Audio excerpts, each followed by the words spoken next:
Si na doraz. Na doraz? Hej.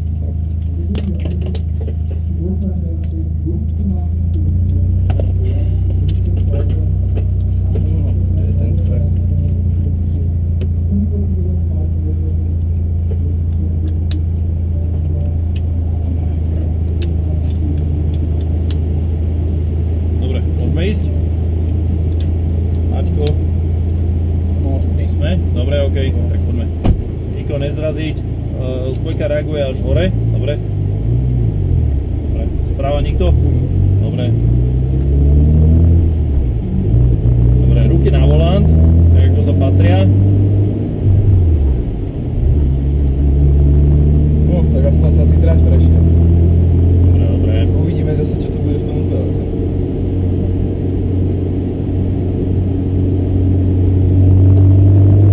Ruky dole, nižšie. Tak.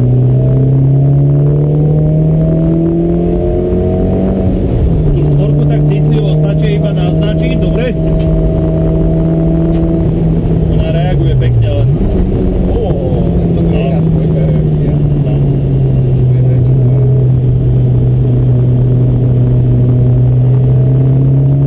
Pozor, zľava potom.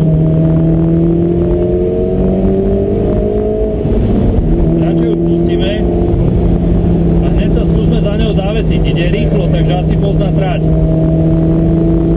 Pekne ide, tu sa nebrzdí, nebrzdí. Pána dovolite sa, som to trošku pribrzdil. Áno, ale on tu išiel 170, nie?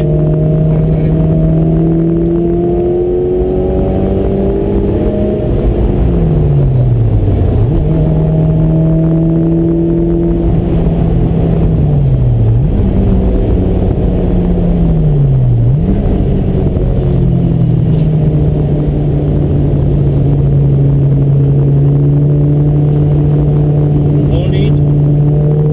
Tak.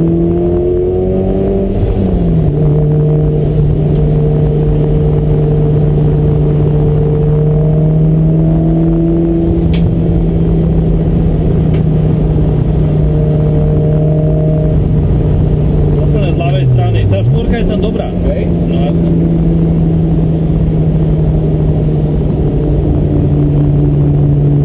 Úplne iná to správa to tam.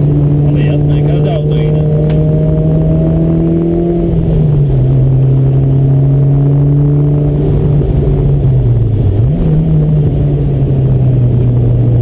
Ale pomohla ti tá jazda, lebo aspoň ideš na takú väčšiu istotu.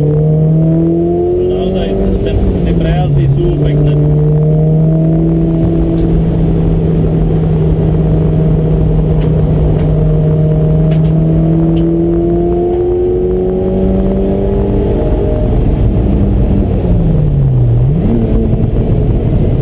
Tak až do dvojky to šúpa, že? Úplne zbytočné. Nechaj tú trojku. Skôr by to chcelo vyššiu rýchlosť. Máme 3,5 tisíca otáčok, to je úplne od 3000 začína zaberať turbo. Znamená, že sme 500 v pluse na minimum. Dvojka nám tam vyskočí hore na 4,5 tisíca, to poťahneš na malom kúsku a musíš radiť.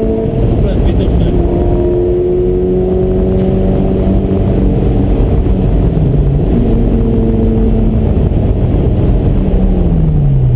Aj končíme, čo? No jasne. Dobre, odporúčam na ľavej strane sa držať, na ľavej. Presne. Tak, blinker doľava, aby ten jazdec, ktorý je za nami, aby hneď videl, že odchádzame dole.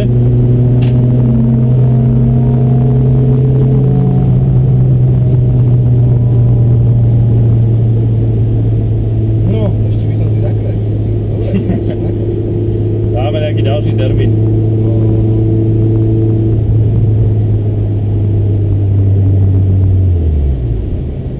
Veľa ľudí hovorí, že to auto sa správa totálne ako taká veľká motokára. Je to tak? No, ale taká väčšia. No. Dobre. Bez rušne, bez všetkého. Bez.